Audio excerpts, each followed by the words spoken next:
అందరికీ నమస్కారం. మనం నిన్న కవిత గారి అరెస్ట్ని మనం చూసాం అందరం టీవీలలో. తెలంగాణలో బీజేపీ బీఆర్ఎస్ కలిసి ఒక బి గ్రేడ్ సినిమాను చూపిస్తూ ఉన్నాయి. ఒకవేళ బీఆర్ఎస్ పార్టీ అధికారంలోకి వచ్చుంటే తెలంగాణ ప్రజలకి సినిమా కనబడకపోయేది. కాంగ్రెస్ పార్టీ కార్యకర్తలు కష్టపడి కాంగ్రెస్ ప్రభుత్వాన్ని అధికారంలో తీసుకురావడం జరిగింది. ఢిల్లీ లిక్కర్ స్కామ్లో మొట్టమొదటి అరెస్టు ఎప్పుడో సెప్టెంబర్ 2022లో జరిగితే మన చివరి అరెస్ట్ జరిగి సంవత్సరం అవుతుంది. ఢిల్లీ డిప్యూటీ సీఎం మనీష్ సిసోడియా గారిని సరిగ్గా సంవత్సరం క్రితం అరెస్ట్ చేశారు. కేవలం తెలంగాణ రాష్ట్రం ఎన్నికల్లో 2023 డిసెంబర్ జరిగిన ఎన్నికల్లో బీజేపీ బీఆర్ఎస్ ఒకటనే ప్రజలు బలంగా నమ్మిరని చెప్పి బీఆర్ఎస్ వ్యతిరేక ఓటును పొందడానికి బీజేపీ తమ చేసిన విఫల యత్నాలు ప్రజలు నమ్మే స్థితిలో లేరు. తెలంగాణ ప్రజల ముందు బీజేపీ కుప్పిగంతుల్ని తెలంగాణ ప్రజలు నమ్మరు. గౌరవనీయులు ముఖ్యమంత్రి రాష్ట్ర పిసిసి అధ్యక్షులు రేవంత్ రెడ్డి గారి హయాంలో నడుస్తున్న ప్రజాప్రభుత్వంలో ప్రజాపాలనను ప్రజలు విశ్వసిస్తూ ఉన్నారు. రేపటి రోజున పార్లమెంట్ ఎన్నికల్లో 12 నుండి 14 స్థానాలు కాంగ్రెస్ పార్టీ గెలవబోతా ఉంది. మీరు ఎన్ని ఎత్తుగడలు వేసినా కూడా ప్రజలు బీజేపీ బీఆర్ఎస్ రెండు ఒకటే అని విశ్వసిస్తూ ఉన్నాయి. మీరు చూసినట్లయితే నిన్న కేటీఆర్ గారు కవిత అరెస్ట్ను ఖండిస్తూ ఉండడం మనం గమనిస్తూ ఉన్నాం. అదే కేటీఆర్ గారు సిరిసిల్ల నియోజకవర్గానికి వస్తే నేరెల మొదలుకొని పోతారం వరకు సిరిసిల్ల జిల్లాలో మొదటి నుండి చివరి వరకు అక్రమ అరెస్టులు చేసినారు. రాత్రనక పగలనక మీరు ముందస్తు అరెస్టులు చేసి పెద్ద పెద్ద నాయకులను సీనియర్ నాయకులను గృహ నిర్బంధం చేసినారు.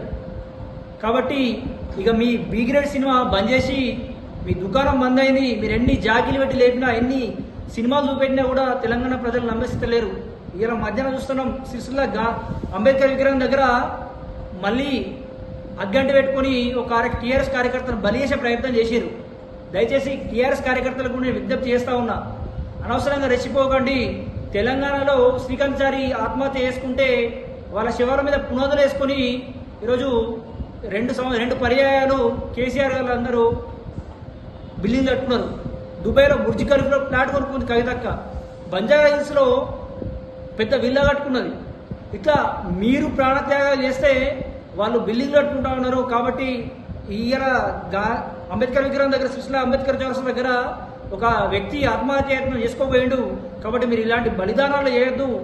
మీ శవాల పునాదుల మీద వాళ్ళు రాజ్యాలు వెళ్తామని ప్లాన్ చేస్తా ఉన్నారు. కాబట్టి దయచేసి టీఆర్ఎస్ కార్యకర్తలు కూడా అది మునిగిపోయేనావా, మీరు కూడా కాంగ్రెస్ పార్టీకి రండి అని చెప్పి పిలుపునిస్తూ, ఎవరైతే కరడు కట్టిన కాంగ్రెస్ కార్యకర్తలు ఉన్నారో ఇన్ని రోజులు దెబ్బలు తిని ఎన్ని ఒత్తిళ్లున్నా ఎదుర్కొని తమ భుజాల మీద కాంగ్రెస్ కండువా వేసుకొని చేతిలో జెండా పట్టుకుని ఎత్తిన జెండా దించకుండా ఎవరైతే కాంగ్రెస్ ప్రభుత్వం కోసం కొట్లాడారో వాళ్ళందరికీ ఆది శ్రీనివాస్ గారి సూచన మేరకు, సలహా మేరకు మరియు టీపీసీసీ లీగల్ సెల్ వారి అభిప్రాయం మేరకు జిల్లా వ్యాప్తంగా ఎవరైతే కాంగ్రెస్ పార్టీ అధికారాన్ని తీసుకురావడానికి గత 10 సంవత్సరాలుగా లాఠీ దెబ్బలు తిన్నారో, అక్రమ కేసులు ఎదుర్కొన్నారో వాళ్ళందరికీ టీపీసీసీ లీగల్ సెల్ తరఫున ఉచిత న్యాయ సహాయం అందించబోతా ఉన్నాను.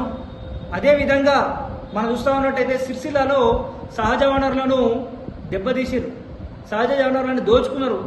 గుట్టలన్నీ మింగి పుట్టలు పెంచుకున్నారు. గుట్టలన్నీ మైదానాలుగా మారిపోయాయి. అదేవిధంగా మన వాగులో ఇసుక మొత్తం చెక్ డ్యాముల పేరిట ఇసుకను మొత్తం హైదరాబాద్ తరలించారు. కాబట్టి మనకు ఇసుక లభ్యత లేకుండా పోయింది. భవిష్యత్తులో ఇసుక ధర కూడా పెరగబోతా ఉంది. ఇట్లాంటి సహజ వనరుల మీద దోపిడీ మీద ఆల్రెడీ మనం కేసు వేయడం జరిగింది. కానీ యువత కూడా ఇందులో భాగస్వామ్యం కావాలి. యువత రాజకీయాల్లోకి రావాలి. Instagram reels, Facebook rolls, social media trolls వీటితో పాటు న్యూస్ను కూడా స్క్రోల్ చేయాల్సిన బాధ్యత యువత మీద ఉంది. కాబట్టి యువత రాజకీయాల్లోకి రండి. సిద్ధాంతాలకు అతీతంగా, పార్టీలకు అతీతంగా ఎవరైతే సమాజ హితం కోసం పోరాడబోతున్నారో నేను వ్యక్తిగతంగా ఉచిత న్యాయ సహాయం మీకు కూడా నేను అందించబోతా ఉన్నానని తెలియజేస్తా ఉన్నాను.